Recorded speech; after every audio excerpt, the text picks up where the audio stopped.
حضرت مہدی کی قیادت میں مسلمان صاحب ایمان اہل عرب یہودیوں اور عیسائیوں کی طاقت سے ٹکرائیں گے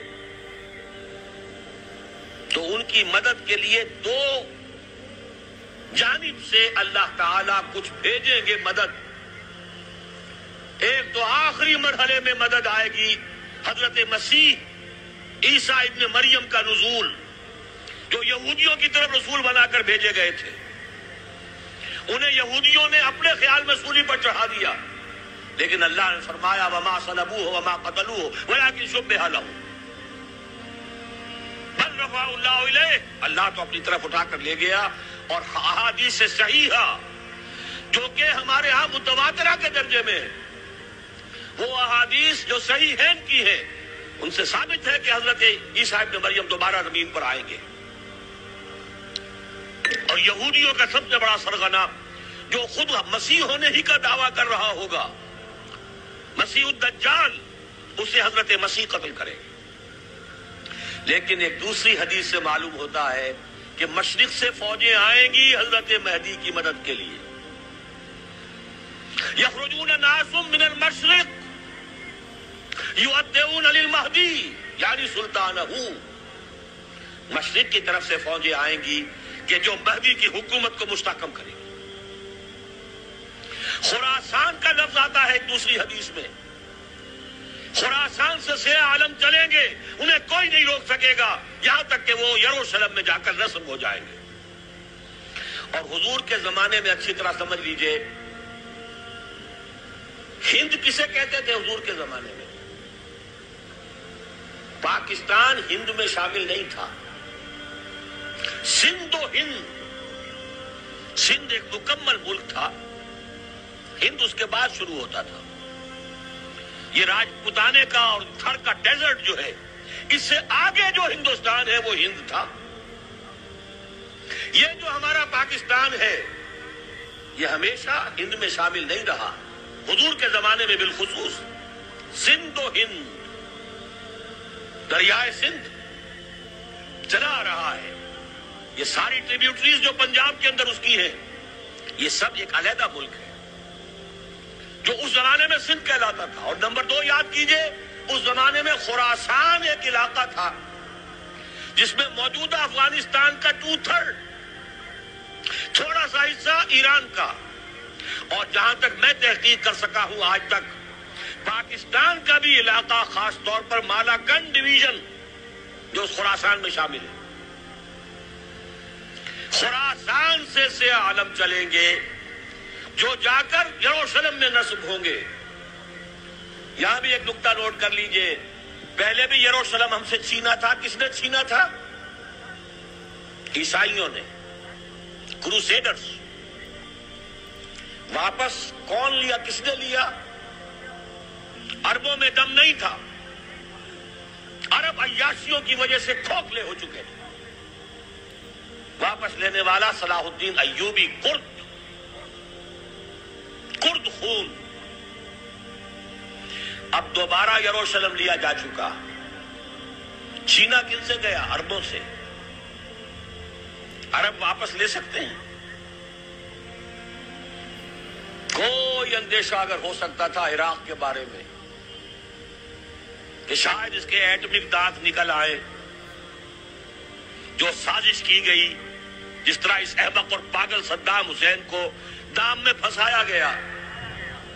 100 دام، 100 جال، دام کہتے ہیں جال کو، 100 دام، اس میں جو پھنسا ہے تو اگلا پچھلا کھایا پیا سب اگلوا لیا. اور ہے ہی کون؟ اس کے پاس ایٹمک ہتھیاروں کا ذخیرہ موجود ہے، اور کسی کے وہ ایٹمک دانت بھی نکلنے نہیں دے رہے. پاکستان کے اوپر کتنا دباؤ، اور ہمیں نہیں پتا کتنا کچھ دباؤ قبول کیا جا چکا. یہ تو سبھی مانتے ہیں. کیپ کر دیا گیا، روک دیا گیا، آگے تو نہیں بڑھ رہا، یہ تو سبھی مانتے ہیں. رول بیک بھی ہو گیا یا نہیں کچھ پتہ نہیں. لیکن کسی صورت یہ نہیں تسلیم کریں گے، قبول کریں گے کہ کسی مسلمان ملک کے پاس ایٹم بم آ جائے. یہودیوں کے پاس ذخیرہ موجود، سب جانتے ہیں. بہرحال یہ جان لیجئے اس علاقے سے امید ہوتی ہے سندھ اور خراسان. حالات بہت خراب ہیں ہمارے، اور حالات بہت خراب ہیں افغانستان کے بھی، لیکن حالات کے بدلتے اللہ تعالیٰ کی مشیت کے تحت دیر نہیں لگا کرتے. سیرت نبوی میں مجھے نظر آتا ہے سن 10 میں 10 نبوی ہجرت سے 3 سال پہلے 2.5 سال پہلے کہیں سے کوئی امید کی کرن نظر نہیں آتی تھی کہ عرب میں اسلامی حکومت قائم ہو جائے گی. 10 برس ہو چکے محمد الرسول اللہ کو دعوت دیتے ہوئے، اور ابھی تک بمشکل 125 آدمی ہے. اپنے بل پر اپنے طاقت پر مکے میں رہ بھی نہیں سکتے. کیسے ہو جائے گا؟ کہاں سے ہو جائے گا؟ میں آج پوچھتا ہوں، کوئی سر بتائے کہیں سے کوئی امید کی کرن اس وقت نظر آتی ہے؟ اس ماحول میں لے جائیے. اگلے 3 سال میں کیا ہو گیا؟ پہلے سال 6، اگلے سال 12، اس سے اگلے سال 72، اور بیعت عقبہ ثانیہ ہجرت، اور وہاں سے اب حضور کی طرف سے انیشیٹ شروع ہو گیا، انیشیٹو. تو ہم نہیں کہہ سکتے اللہ تعالیٰ کی قدرت، اللہ کی مشیت. یہ یقین ہے کہ دنیا کے خاتمے سے پہلے نظام خلافت قائم ہوگا، اور تمام دنیا میں ہوگا. ظاہر ہے کہیں پہلے کسی ایک جگہ سے ہوگا، جیسے حضور کے زمانے میں ہوا. اگر بیک وقت پوری دنیا میں ہو سکتا تو حضور کے دست مبارک سے ہوتا. اگر حضور کے دست مبارک سے بھی ایک ملک میں ہوا، جزیرہ نما عرب میں ہوا، پھر حضور کے امتی ہیں نا، ابو بکر ہے، عمر ہے، عثمان ہے، صحابہ کرام کی فوجیں نکلی ہیں، امتی ہیں. امتیوں کے ہاتھوں اس کی توسیع ہوئی. اب بھی یہی ہوگا، کسی ایک علاقے میں ہوگا. میرا گمان ہے، میں یہ یقین سے نہیں کہہ سکتا. گمان بھی میرا ان احادیث کی روشنی میں ہے جو میں نے آپ کو بتا دی اور موجود ہے اس کتابچے کے اندر. علامہ اقبال نے بھی انہی کے حوالے سے کئی کہا ہے، میرے عرب کو آئی ٹھنڈی ہوا جہاں سے، میرا وطن وہی ہے، میرا وطن وہی ہے. اس علاقے سے کچھ ہونے والا ہے اور ہوگا انشاءاللہ. میری زندگی میں نہ ہو، آپ کی زندگی میں نہ ہو، کوئی پرواہ نہیں. حضرت حمزہ تو شہید ہو گئے غزوہ احد میں. 5 سال کے بعد حضور مکے میں داخل ہوئے ہیں فاتح کی حیثیت سے. حضرت حمزہ کی نگاہوں نے، ان آنکھوں نے تو نہیں دیکھا، عالم ارواح میں اللہ نے کیا مشاہدہ کرایا ہوگا انہیں، وہ تو ہمیں معلوم نہیں. بعض صحابہ شہید کر دیے گئے مکے ہی میں. بہت بڑی کامیابی. اپنی جان لگا دیں، اپنے آپ کو کھپا دیں، اپنے آپ کو مٹا دیں. جس طرح روڑی کوٹ کر بنیادوں میں بھر دی جاتی ہے، ہماری ہڈیوں کا چورا بنا کر اور ہمارے خون کے اندر اسے گون کر اگر وہاں ڈال دیا جائے، اس سے بڑی سعادت کوئی نہیں. اس پر تعمیر ہو خلافت علی منہاج النبوہ کی، ہم اس کی بنیاد کے اندر دفن ہو جائیں، یہی بہت بڑی سعادت ہے. لیکن یہ ہوگا. میں نے عرض کیا تھا کہ یقین ہے مجھے کہ ہوگا، اور ہر صاحب ایمان کو یقین ہونا چاہیے کہ ہوگا.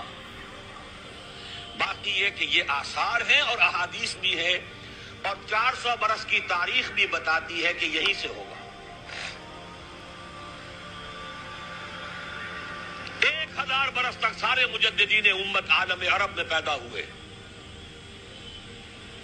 11ویں صدی کا مجدد اعظم شیخ احمد سرہندی کہاں دفن ہے؟ سرہند میں، ہندوستان میں. 12ویں صدی کا مجدد اعظم شاہ ولی اللہ دہلوی کہاں دفن ہے؟ دہلی میں.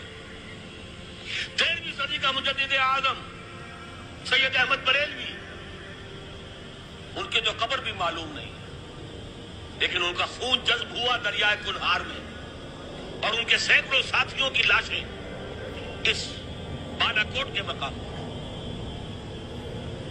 14ویں صدی کے مجدد اعظم شیخ الہند، لیکن ان کے ساتھ ساتھ اتنے اعظم رجال علامہ اقبال جیسا مفکر، مولانا مودودی جیسا مصنف، مولانا الیاس جیسا مبلغ، کہیں اور ہمیں دکھا دیجئے آپ۔ میں کل کہیں عرض کر رہا تھا، دیکھیے پہلے جو 1000 برس تک ہر خیر ہندوستان میں باہر سے آ رہا تھا۔ معین الدین اجمیری باہر سے آ رہے ہیں، شیخ علی حجویری باہر سے آ رہے ہیں، سندھ میں جتنے اولیاء دفن ہیں سب کے سب باہر سے، ایران سے چلے آ رہے ہیں۔ لیکن جیسے ہی 11ویں صدی شروع ہوئی، ریورس ہو گیا آرڈر۔ اب سلسلہ مجددیہ، نقشبندیہ اب ہندوستان سے نکل کر پھیل رہا ہے۔ پورا افغانستان، پورا ترکستان، تمام یہ ترک ریاستیں جو آزاد ہوئی ہیں ابھی USSR کے خاتمے کے بعد، یہاں تک کہ سائپرس، جزیرہ قبرص، پورا ترکی جو اب بھی ہے موجودہ ترکی، سلسلہ مجددیہ نقشبندیہ کہاں سے چلا؟ ہندوستان سے پھیل گیا پورے عالم اسلام۔ مفکر، علماء دین اور تمام علوم دینی کا مجدد شاہ ولی اللہ دہلوی، خالص ترین جہاد فی سبیل اللہ دور صحابہ کے بعد جماعت مجاہدین، جام شہادت نوش کیا سینکڑوں ہمارے مجاہدین۔ پھر 14ویں صدی میں اقبال جیسا مفکر، مودودی جیسا، دوبارہ دوہرا رہا ہوں، مصنف، مولانا الیاس جیسا مبلغ، مجھے تو کہیں نظر نہیں آتا۔ تمام مسلمان ممالک آزاد ہوئے، کہیں اسلام کا نام نہیں لگا، نہ سیوکارنوں نے نعرہ لگایا، نہ کہیں کسی اور نے نعرہ لگایا۔ عربوں نے بھی عرب نیشنلزم کا نعرہ لگایا، اسلام کا نعرہ نہیں۔ تحریک پاکستان میں نعرہ لگا، پاکستان کا مطلب کیا؟ لا الہ الا اللہ۔ صبح عرض کر چکا ہوں، تحریک خلافت پوری دنیا میں کہیں نہیں، صرف بر عظیم پاک و ہند میں۔ اور کیسی تحریک خلافت کہ ہندو شریک ہوئے، گاندھی شامل ہوا، پورے ہندوستان کو جس نے گنجا دیا۔ یہ دوسری بات ہے کہ جب خود مصطفیٰ کمال نے ختم کر دیا تو اب کیا کرتے؟ مدعی سست گواہ چست۔ نوٹ کرنے کی بات ہے، کچھ آثار ہیں، 400 سال کی تاریخ ہے، بتا رہی ہے پاکستان کا قیام خود ایک معجزہ۔ یہ ساری چیزیں مشیت ایزدی میں کسی بڑے خیر کا پیش خیمہ